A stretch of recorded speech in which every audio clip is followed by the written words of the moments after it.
Okay, YouTubers, this is The Angry Prepper. So today's video, we're going to talk about the dark side of underground bunkers.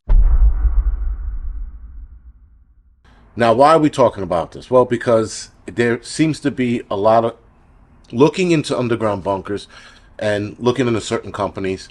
I didn't dive too deep into them, so maybe they have some of these solutions that I have in place at the end that I'm going to talk about, but a lot of them just seem to sell you this dream that you're going to live underground and shit's going to be all right. Now, again, some of them might sell you the horrors of an underground bunker. I doubt it very much if they're looking to make a sale, but there's a lot of bad things that can go wrong with living in an underground bunker. There's a lot of things that can go wrong just being isolated or locked down in a bunker, whether it's above ground or underground. We're going to dive into that right now. Now, being in an underground bunker, guys, can prove dangerous for a lot of people, especially people who are not used to, again, being isolated like that, right? So you got to keep in mind, once you go underground and whatever disaster above ground is happening, you are now locked down for the duration of that disaster, whether that's a couple of days or a few years. You have to keep this in mind when you're going in there because it could turn into a shit show really fast, especially if you're locked in there with people who are not accustomed to being locked down or isolated like this. Now, there are psychological issues that can arise when being locked down underground for a long period of time.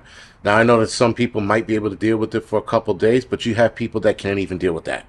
Like, very few people can deal with a couple of days, let alone the next weeks or months or years ahead. Again, depending on what's going on outside. People have to know this about themselves before they buy into an underground bunker. Yes, guys, there is an allure with being safe, with being protected, with being fed, warm, somewhere to sleep, some activities to do, exercise. There's a lot of allures with underground bunkers, but the darker side of them is the issue. And the problem is, people don't entertain it for themselves. Now, you watch one of those videos for the underground bunker, and they're showing the luxury and the lifestyle and how simple it could be. But there is so much more psychologically that can go wrong, especially with you. One of the first things you're going to run into, guys, is the lack of fresh air. A lot of these places run on recycled air. Some of them do have ducts that pull air from outside, and they can automatically, if this makes sense, shut off and work off of recycled air if they have to. That's not, the pulling in fresh air is not bad. The recycled air, it's just stale. It has this like shit feel to it. Outside of fresh air. Now, when stale air, a lot of you guys have experienced that when you've been locked in your apartment or your home for a duration of time. And you get outside and you take this big deep breath in. There's a huge difference between that inside air and outside air. Recycled air is just has a bad feeling to it. Not saying it's bad for you, it just doesn't have that refreshing feeling that your lungs need or your body needs. The other problem is lack of sun. Sun, guys, plays a huge role psychologically and health-wise. Huge. It is why we need to come outside every day and get some sun on our face. It's great for the skin, it's great for your mood, it's great for your psyche. The sun plays a major role in our lives, whether we like it or not, right? I know some people burn just at the thought of sun, but you do need some sun on your skin. Now, yes, could you use some of that UV lighting shit? You probably could, but it's never, ever going to replace the sun. So you have that problem to contend with. Now, there are vitamins you can go on, like vitamin D3, and again, the UV lighting, the tanning, the bed tanning shit you can do, but it does not replace the sun itself. You need sun, and lack of sun creates other psychological problems. One of the psychological problems with lack of sun is depression. You can suffer major depression, guys, with not having actual sun in your face. Again, a lot of these places will tell you, oh, you'll be safe on the ground, this and the third. That's a great stress off your back when you know that you could be somewhere and you're safe and protected. But without the sun, you could suffer depression. Now, there have been people who lived in places where the sun rises ever so often, right? I think you can go like 24 hours without the sun. Even after a few hours without the sun, you start to feel it almost immediately when you pass that 24-hour period. and or 12-hour period with no sun. Your body starts to feel it. You start to feel in a draggy, kind of mood, and then you fall into a depression. So lack of sun plays a huge role. Being claustrophobic. If you are claustrophobic, some of these underground bunkers might not want to be a place you want to be in. Right? Again, the claustrophobia depends on the size of the bunker. Some people can be claustrophobic just at the thought of being sealed in a missile silo. And that's pretty huge. There's levels. It's pretty big. And people, at the thought of it, get claustrophobic. Never mind being put in a bunker that's the size of a container. Now that you're talking about a tighter area. Now, some people can live in that tighter area, no problem. But again, you're underground. And you have this impending doom feeling like the container is going to come crashing in on you. If you're in a missile silo, you have this feeling that you can't escape. You can't go out when you want. This can be a problem, again, going back to your psychology. The psychological damages that all of this can cause.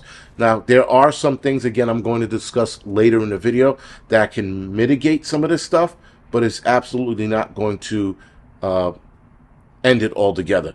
Unfortunately, there is one side of you that is just going to have to suck it up if you can. But remember, we're dealing with different groups of people in an underground bunker. So because you're sucking it up doesn't mean that the fucking Susie next to you can't. And if she cracks, you might fucking attach to that, her cracking, and you two crack too. Now both of you running around fucking screaming and throwing spam at people and fucking, running around naked saying weirdo shit because you fucking had a psychological break. So again, these are things you have to think about, because all of these things, guys, can lead to a catastrophic event inside an underground bunker. Lack of sun leading to depression, the claustrophobia, the fact that you're now developing some kind of disassociation, especially if you're in there by yourself. You might be in there with a few hundred people, but if you're by yourself, you got this disassociation where you don't want to fucking befriend anybody. Or you could be the complete opposite. You want to befriend everybody in the bunker, right? So that's like two opposite ends of the coin. You got somebody who just doesn't want to deal with people, but then you got somebody who wants to be everyone's friend. Both are just as bad. There needs to be a middle ground in that situation when you're stuck on the ground with people for a duration of time. Now, one thing that can help with you being underground is being underground with your family and knowing that your family's safe. There is also that can help your psyche a lot. Being that you have kids and you're underground with your kids and they're being fed and they're being protected, that gives you a peace of mind that they're safe. So if you can latch onto that and have that carry you through this duration of being in an underground bunker, so be it. But if you are not with family and you're surrounded by strangers and you have trust issues with strangers, this is the worst place to be. Now, yes, some people are going to say you're just going to have to develop that trust. The problem with developing that trust, guys, is that if you're underground with people who are shady, assholes, dick faces, you're going to run into problems, right? If Jimmy the dick face is down there, you're going to fucking, and he's being a dick face, you're definitely going to have an issue trusting people, especially if people start doing shit like stealing or taking time slots, because if you're down there, there are probably time slots to take a shower, time slots to eat. You can't have all 200 people or 300 people eating at the same time and taking a shower at the same time. So there are going to be time slots. Are people going to overuse that time slot? Are people going to use extra rations? These are things you have to think about, and this is where trust comes in. Now, here's the kick, guys.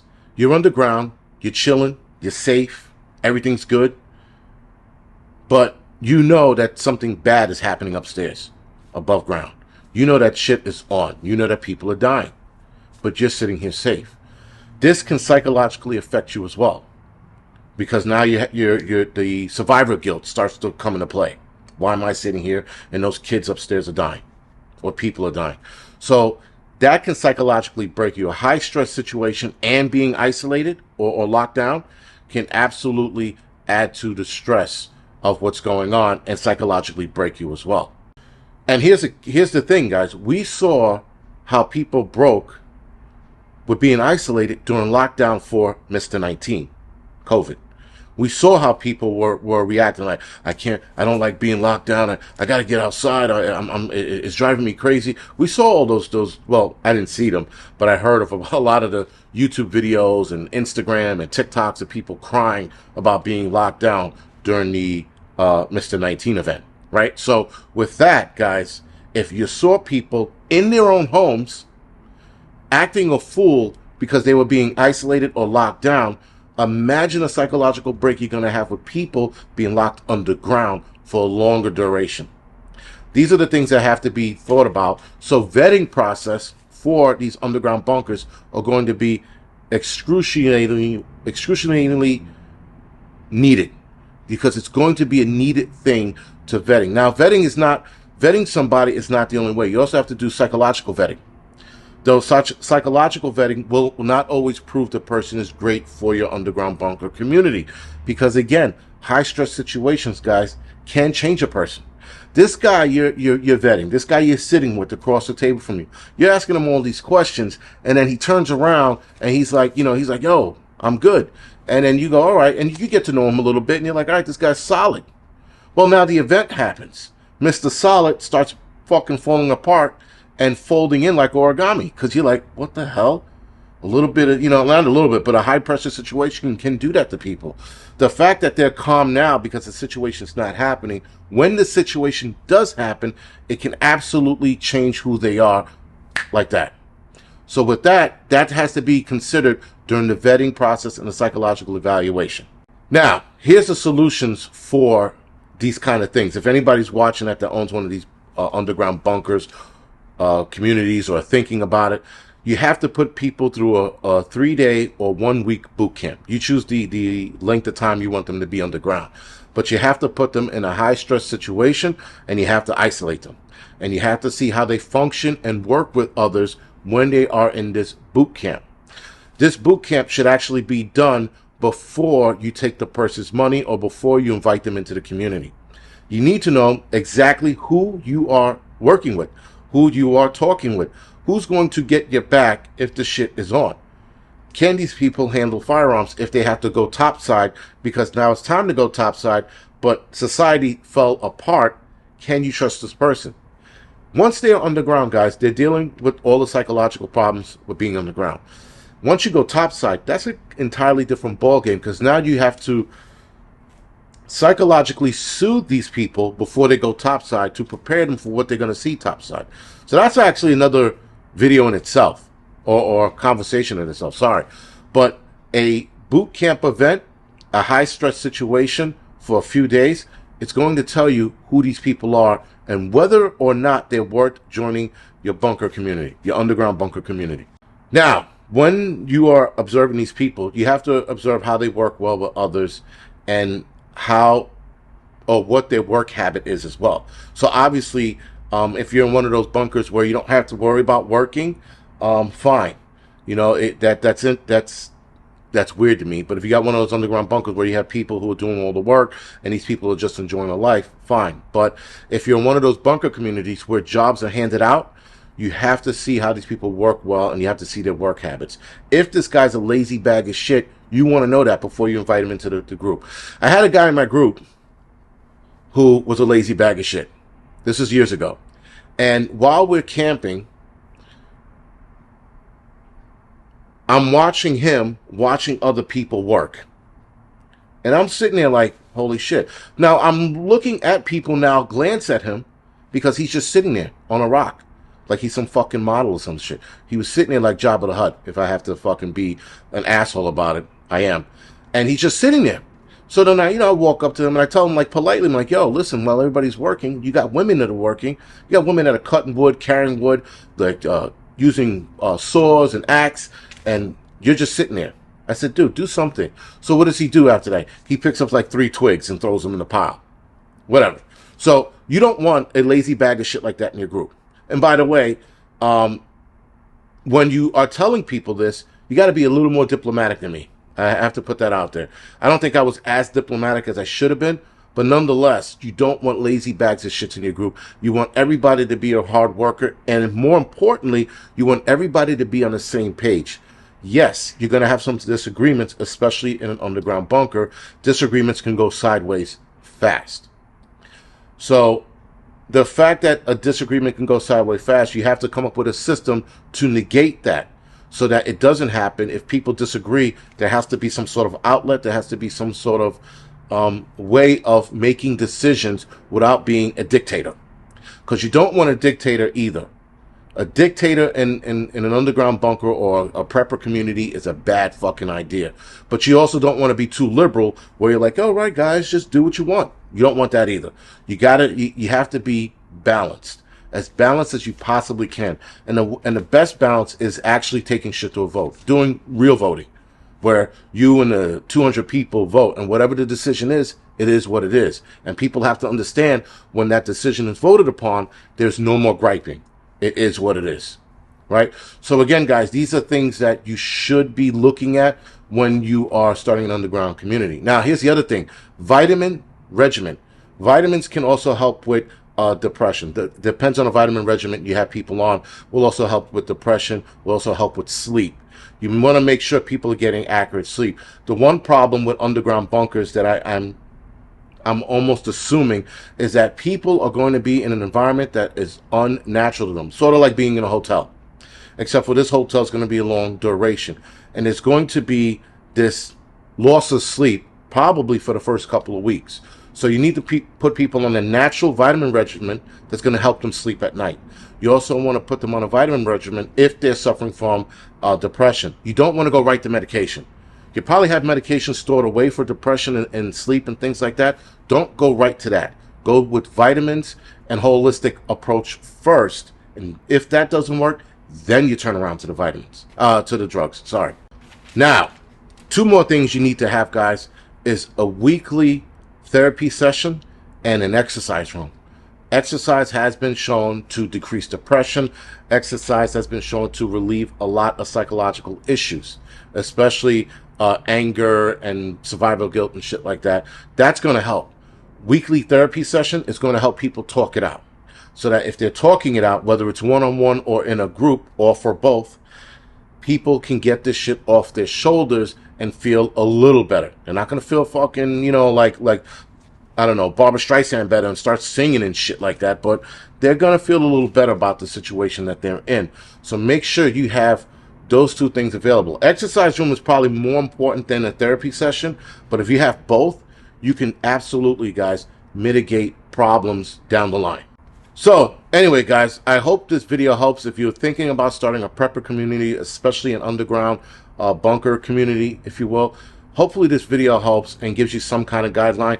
This is just things I thought about when I thought about people being on submarines and there being problems with some guys, not a lot, with some guys that worked on submarines and people who were going through the Mr. 19 event, COVID, and were acting a fool because they were locked in their homes, right? And keep in mind, guys, people were locked in their homes by choice. Like, yeah, the government said, don't come outside. You didn't have to listen. You could have went outside and did what you wanted to do.